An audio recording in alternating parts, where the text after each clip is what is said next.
ایک جب ہم غور کرتے ہیں اپنے طالب علمانہ ذہن سے تو مجھے یہ لگتا ہے کہ ہماری جو ضرورتیں ہیں نا، نیڈس، ان کے 3 لیولز ہیں.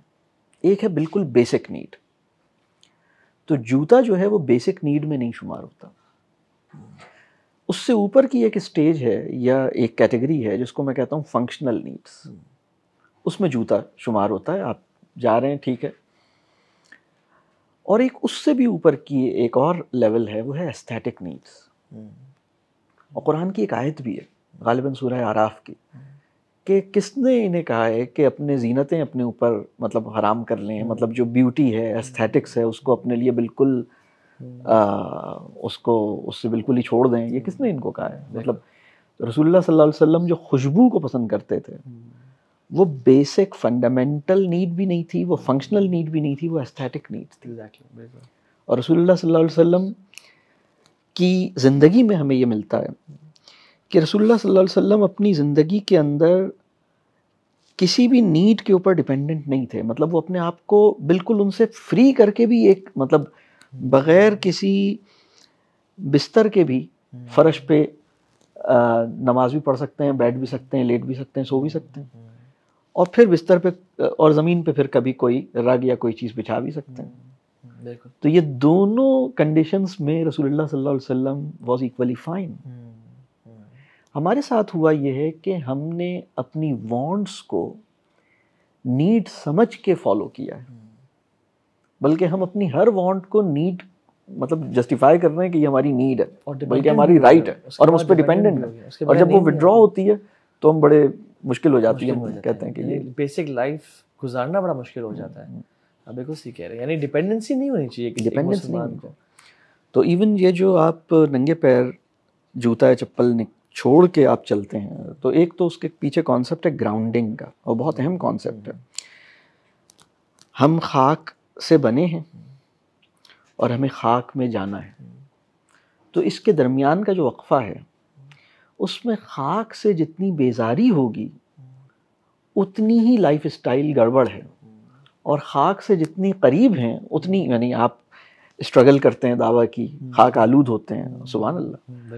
آپ کی لائف اسٹائل اتنی سمپل ہے کہ آپ مٹی سے کھیل لیتے ہیں، مٹی کے ساتھ ٹچ کرتے ہیں، آپ کی باڈی مٹی کو ٹچ کرتی ہے، آپ بغیر چپل کے گھاس پہ یا فرش پہ چل لیتے ہیں، آپ کو کوئی ایشو نہیں ہے.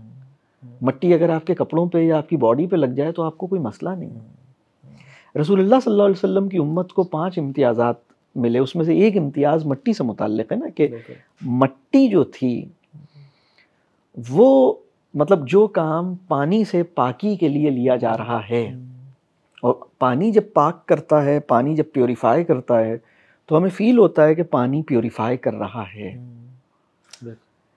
لیکن مٹی جب رسول اللہ صلی اللہ علیہ وسلم نے فرمایا، اور اللہ کا یہ فیصلہ تھا کہ بھئی تم مٹی کو بھی ہم وہی فضیلت دے رہے ہیں. یہ ایک طرح سے ایک مطلب میں اس پہ جب غور کرتا ہوں تو مجھے لگتا ہے کہ ہمیں ایک بہت انڈائریکٹ مینر میں ترغیب دی گئی کہ تم مٹی سے بیزاری مت کرنا.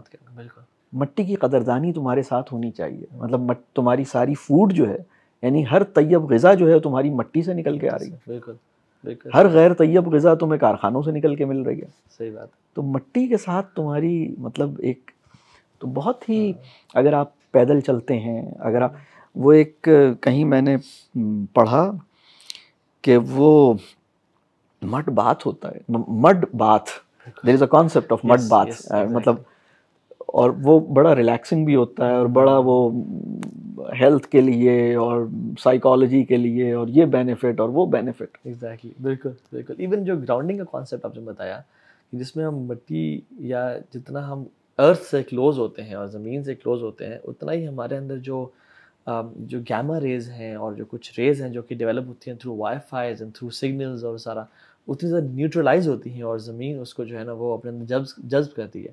وہ جو اپنے امتیاز بھی بتایا نا کہ اللہ کے نبی کو امتیاز دیا گیا، ایک اور امتیاز بھی اللہ کے نبی کو ہی دیا گیا، جو علت کل ارض مسجد و طہورا، کہ پوری زمین کو نا مسجد اور پاک بنایا گیا.